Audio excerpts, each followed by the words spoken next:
Hi, everyone. Welcome to your weekly Dose of Truth Tarot. It is August 30th to September 5th, what we're going to look at.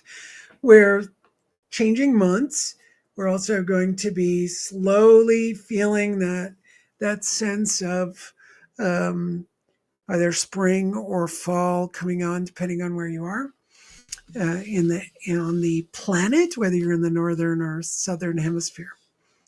So let's kind of look at what would best support us as we change as we go into the month of September. What would best support us? So our first card is Nine of Coins.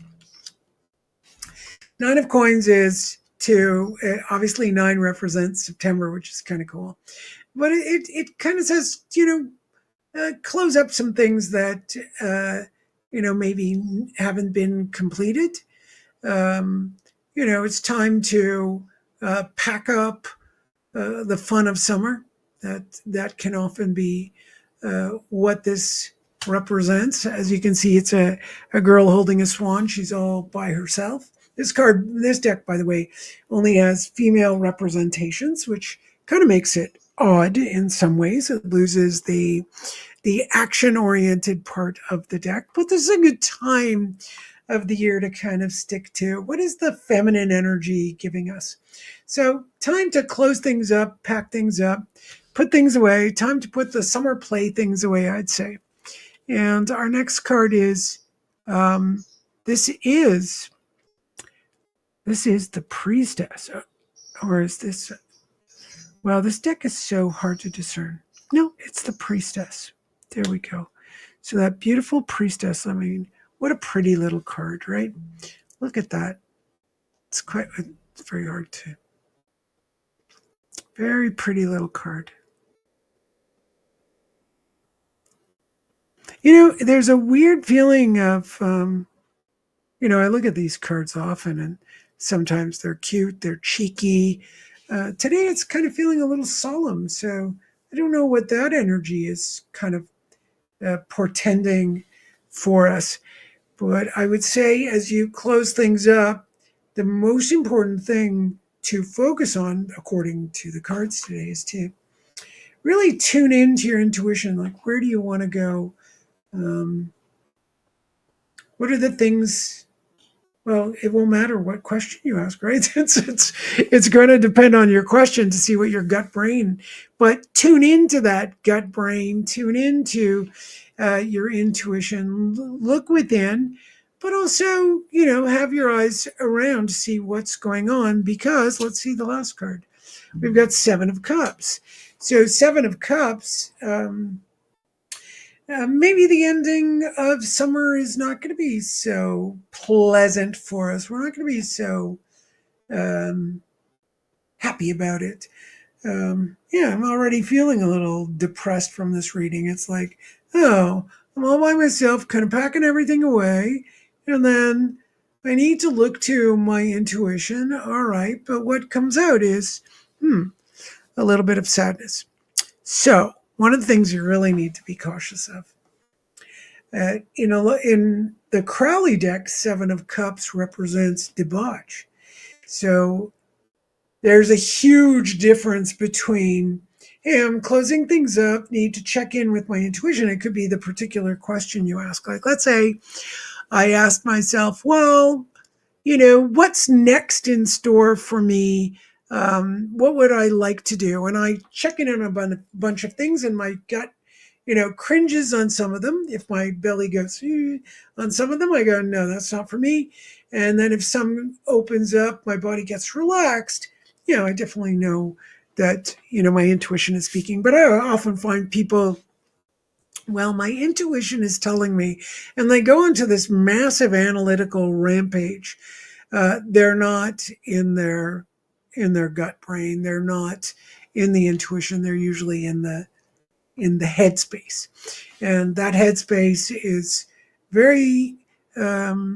It puts connections together that could be assumptions or justifications or excuses. I always find it kind of funny when someone says, "Well, you know, how do I say? How do you feel? How does that feel to you?" Well, I think it feels. I know right away. You're not in your gut brain. Um, some people touch their heart and say, "I think I feel." And it's like, "Oh, are you actually in your heart?" Oh no, they're kind of looking up, and they have a sense that the heart is calling them, but the brain is. So watch out for that, little cards. Watch out for your emotions having sway with you. You know, it. We have natural, lovely emotions that are very important to how we deal with the world, but and how we release things and how our body works and how we function in the world, sure, but one of the things you need to be careful of is when you've got a huge amount of emotional charge linked to all the things you're thinking. There are different techniques, call them different things. In tarot, to me, it's a huge confusion where the heart energy, the feeling sense, all of these different aspects within us start to have um, pathology attached to it, you could say. Like, uh, if you start to notice you're feeling angry and resentful, and uh, you're your arms go up and say, "I need to set a boundary," or "My intuition is saying this and you better believe it," or "I didn't follow my intuition." These are things that the mind likes to say. You can hear your intuition pretty much consistently. Some people hear it a little less than others. Okay, fine. That's fine. That you can always help your feeling senses and your hearing and your sight and your smell to be in tune with those reactions in the body that are telling you, "Hey, danger that way, this is good." But when you start to get into analytical stuff, this is what that Seven of Cups does. We start to get debauched. Now, what can also happen there is addictions, doing things that are not so great for us. Sure, you can do that as well. But here, it's being cautious of not going into a place where you think that your intuitive sense uh, knows a lot more